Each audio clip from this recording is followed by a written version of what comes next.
Oh, so welcome to a piano thing. I'm gonna just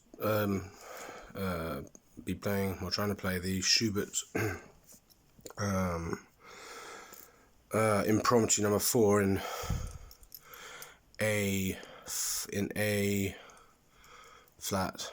Yeah, A flat, and it is a lovely piece to play.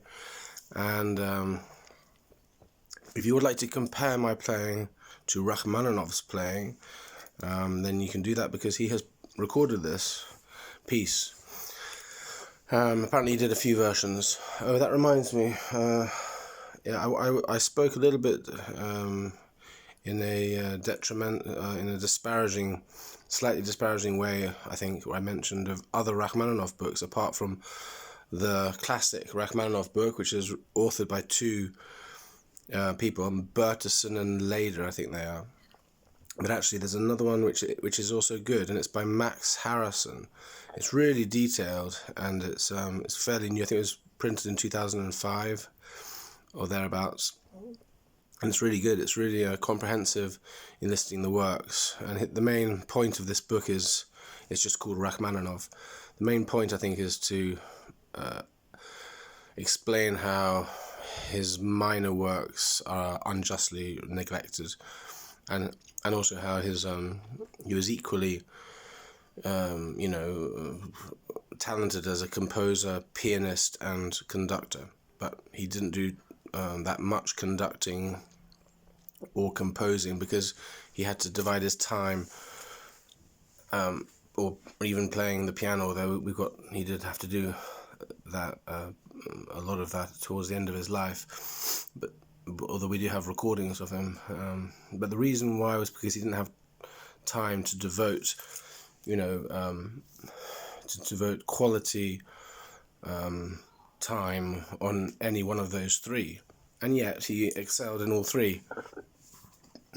He's only really known as a composer, and I also take back saying that I didn't think too much of Rachmaninoff's works, because they are amazing. For example, this the 18th variation of the Paganini, the famous variation of the Paganini variations he did, is really phenomenal. I would suggest listening to Valentina Listizia's version on YouTube, where she does it without orchestra. I'm talking about it without orchestra, really, because you can see these wonderful colours that these big chords that he uses are able to produce, and either side of the large chordal section in that 18th variation there are really beautiful, two very beautiful piano passages. And interestingly, actually, about that Valentina Listizia recording, where she does it without orchestra, she does it so well, but it's interesting that she misses out the first couple of bars, just 2 bars, or maybe 1 bar, just 1 bar of music, 1 measure, of music. And actually I've worked out that is essential, because he does it again. He does he does the same. It's the F to D flat, and it's F, D flat, and he does that an octave up, just those 2 notes, I think. And but she misses out that very small introduction to this 18th variation, as if that was maybe part of the 17th variation. It was the end of the 17th or something like that, and it's not very clear in the manuscript. But it is actually, I think, a vital part of it, because it comes back again in the 3rd section of that variation, the section after the big chordal section, in a slightly altered form. That F natural to D flat. So I'll try to point that out as I play it now. I'll go and play that as well as the Schubert impromptu. So hopefully there'll be 2 links to Rachmaninov. And I'll be playing on this Bechstein, which is out of tune, and the pedal doesn't work. There's no soft pedal, so it's just tremendously loud and awful sounding. But actually, if you can believe it, it does sound a little bit better on this recording than it does when you play it. When you play it, it sounds even worse than the sound that you'll hear now. Yeah, so I'll begin with the Schubert, parts of which I'm afraid I've forgotten. But it's such a beautiful piece, and then I'll try to end with that Rachmaninoff. But they're both linked to Rachmaninoff because he does a recording of the Schubert and he wrote the Paganini variation. So here we go. Here's my effort on this Bechstein.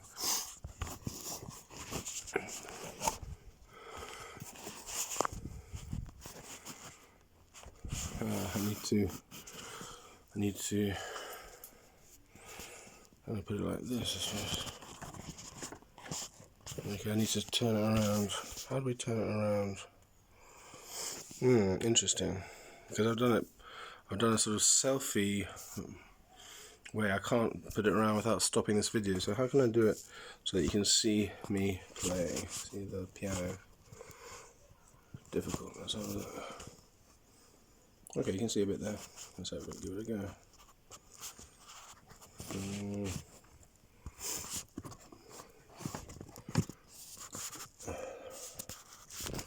Oops.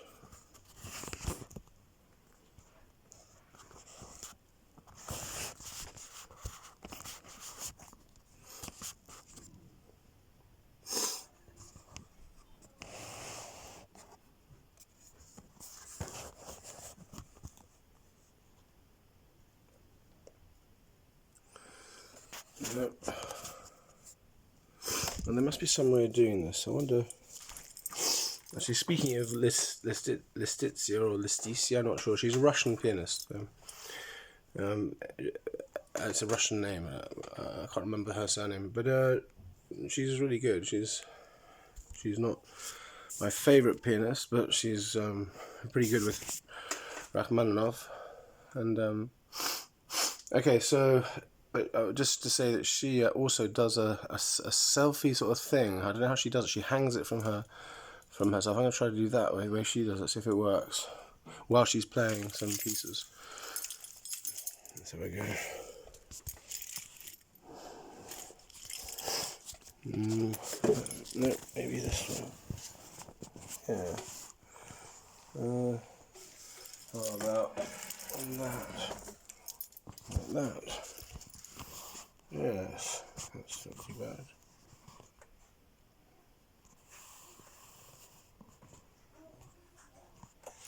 Alright, so this is the Schubert and then Rachmaninoff. Boys, I'm recording, so please don't come around here. This is balancing very precariously on this. So if you knock it, it'll it can smash. You need to tell Mummy and John and people, please.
Don't let him fiddle with that, my love.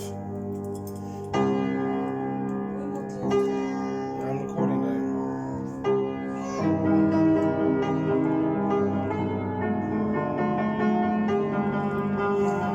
Can you Johnny film this, please? Because it's not filming properly. Can you get so you can see the piano, my love? It's just there. It's on reverse way, so you got to hold it reverse way. You can't change it mid-session. I need to go there. Okay.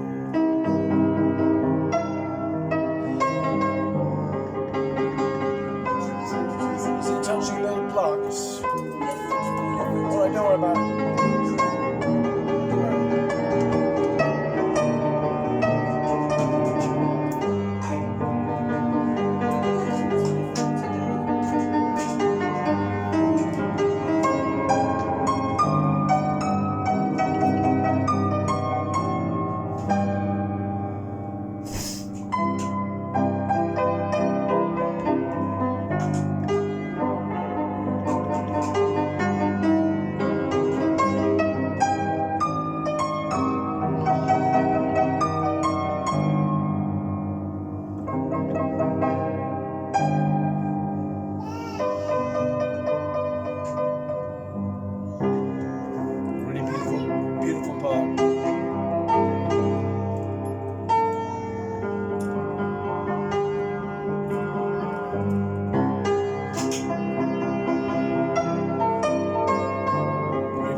Now here's the Rachmaninov. Apologies for that, Schubert.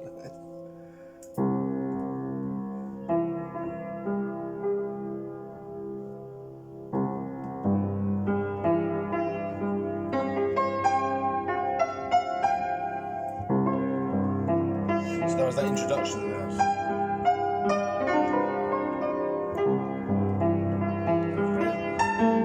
So this is the introduction which Valentin Liszt here misses out. There's this bit here. Those 4 notes, because they come back at the end. And I don't think they should be missed out.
Okay, and again a terrible performance, but when it's played right, it's beautiful. And I don't know where this bit here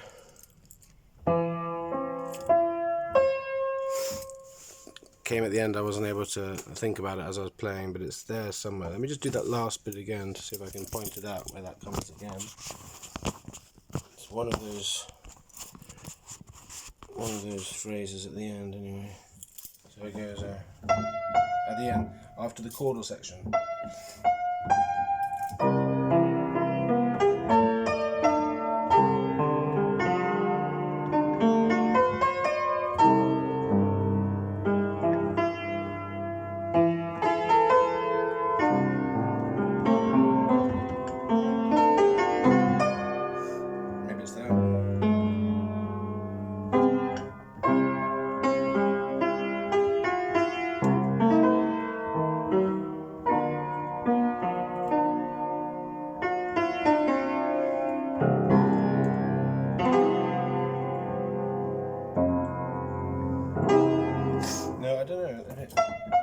Maybe it's that bit. See that? That's also.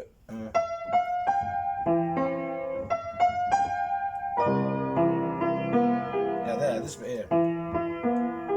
That is the exact. That is also. See?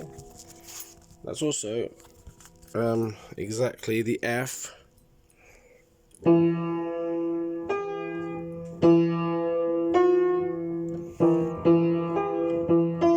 So look, F to F to B normal to A flat. And that's how it was at the beginning. It's a variation on that, so hang on darling, I'm just doing a video. So that's why that should have, I think, been included by Valentina Lestizia in her recording of it, which is on YouTube. It's the best recording that I found of this variation without orchestra. So let me just do that bit again. So this is the beginning, how it begins. And this is at the end. It goes, so it goes.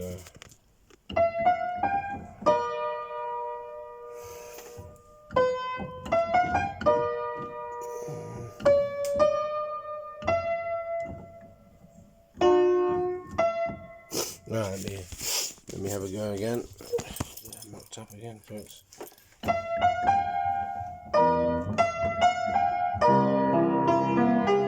it. So these are some of the amazing bits in this last part of the variation, which to my mind sort of speaks of the influence of jazz on Rachmaninoff at that time. He used to apparently listen to Art Tatum, and for example, and was very spoke very well of Art Tatum's playing the piano. But he also said that he wasn't influenced by modern music, so including jazz. But you can hear that sounds quite jazzy, in my opinion. So instead of just play that phrase again. This is after the chordal section. It goes there. Yeah, it could have gone.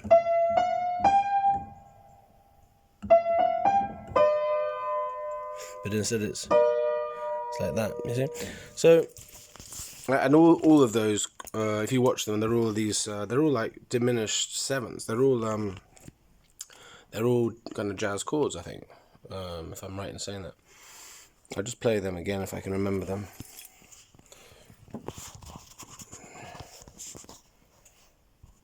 Listen to these chords at the end. It's at the beginning, I think, as well, but more so at the end of this variation. How's it going to stay put? Over here is better.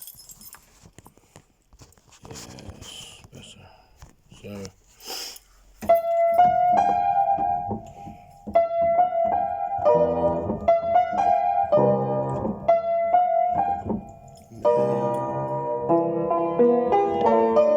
And this. I mean, it's definitely jazz. Look at that. So it's. Can you see that? Can't see anything.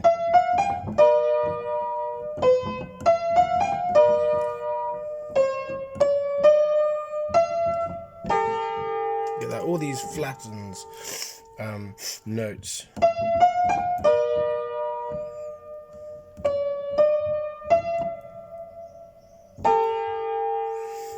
So it's definitely, I think, influenced by jazz. And Max Harrison says the same in his book. So I'm just sort of regurgitating the essence of what he speaks about when he speaks about how Rachmaninoff was influenced when he was in America by jazz. So, but I'll just play some more of those sort of chords at the end. Just to get some more of that jazz influence on Rachmaninoff. I'll probably call this video Rachmaninoff's jazz influences. So it goes, if I can remember rightly, it goes like this.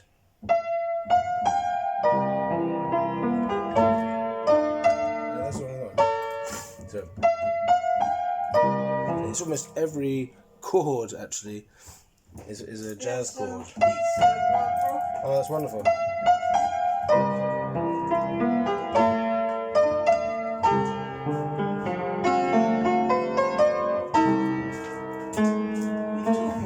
I'm just doing a recording here. Because I don't want this here.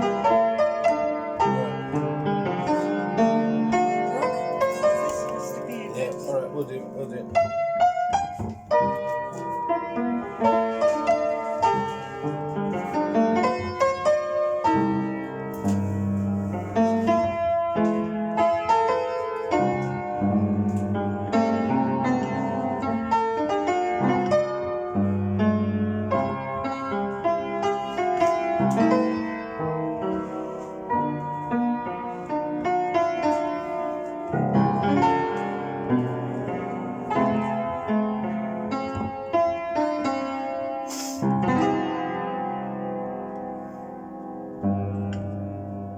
Yeah, so they're actually all kind of like jazz chords.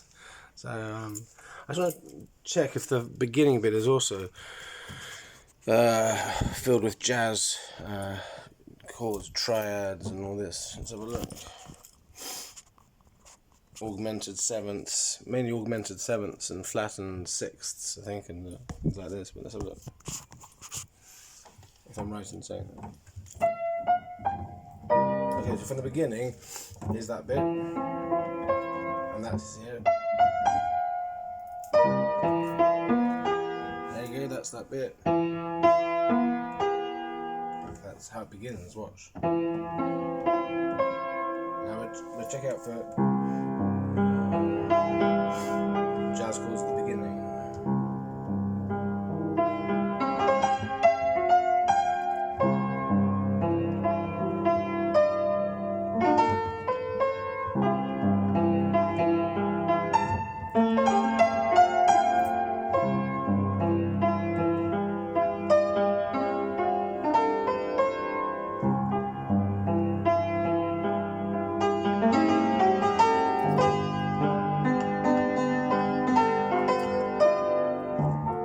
Very quiet here, like this sits here.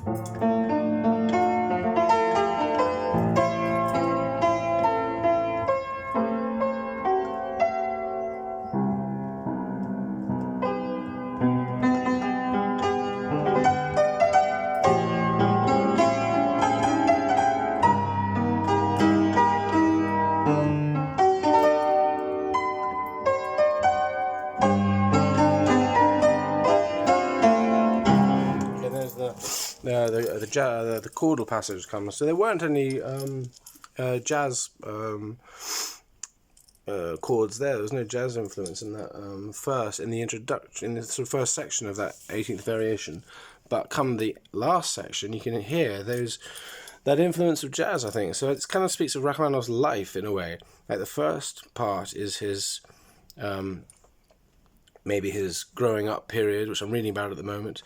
I've read the book already. I'm reading it again. It's much better the second time than I'm reading it by Max Harrison, called Rachmaninov. His life works and recordings.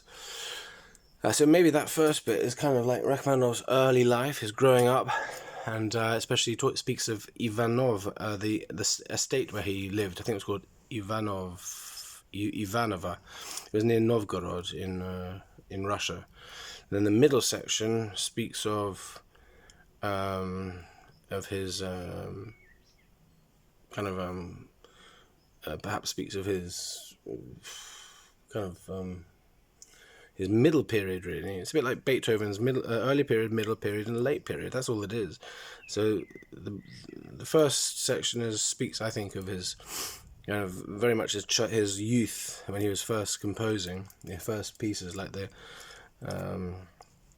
F minor piano concerto and the his opera Aleko and his pieces for three hands, for example, which is a beautiful piece. He did, I think, two of them, and it's the piece which is called a fantasy. It's called a and it's got a romance, yeah, for 6 hands rather, for 6 hands. 3 hands would be a bit strange, but why not? So, but that first bit may sort of speak of that, and then the middle section is his, time with when he was writing a lot in Russia, because he wrote most of his compositions in Russia. So the second piano concerto, third piano concerto, and first symphony, second symphony. But then so that's all those wonderful chords, which are so amazing. I think it's the most amazing thing about Rachmaninoff is those chords. I don't know of anyone who writes such amazing chords. I don't know how he does it. It's the same with the third piano concerto and the second piano concerto also. For example, the second movement, that has some amazing chords as well, and the final movement, which apparently he wrote first in the second concerto. He wrote the final movement first, some amazing chords, and the first movement as well. It's a wonderful piano concerto in C minor, much slighted, but actually it's amazing composition. And the third, of course, it's even better. So that's what the middle section speaks of. And then the third section, speaks of his coming to America and listening to other influences, especially jazz, I would say. I can't think of anywhere else in Rachmaninoff where you can hear jazz sort of influence. Where else could you hear jazz in Rachmaninoff? I mean, in this variation you can. I can't think of any other variations, but in this piece, but I'm sure there are some. Anyway, there we go. So that's a little bit. It was a very bad Schubert impromptu, but it's an amazing one to play, and it's got the most amazing middle section to that Schubert impromptu. Really amazing, lovely piece to play, and lovely when Rachmaninoff plays it, especially. And Listizia plays a wonderful solo version of the Rachmaninoff 18th variation. But I think it should include the introduction. Thank you very much. See you later.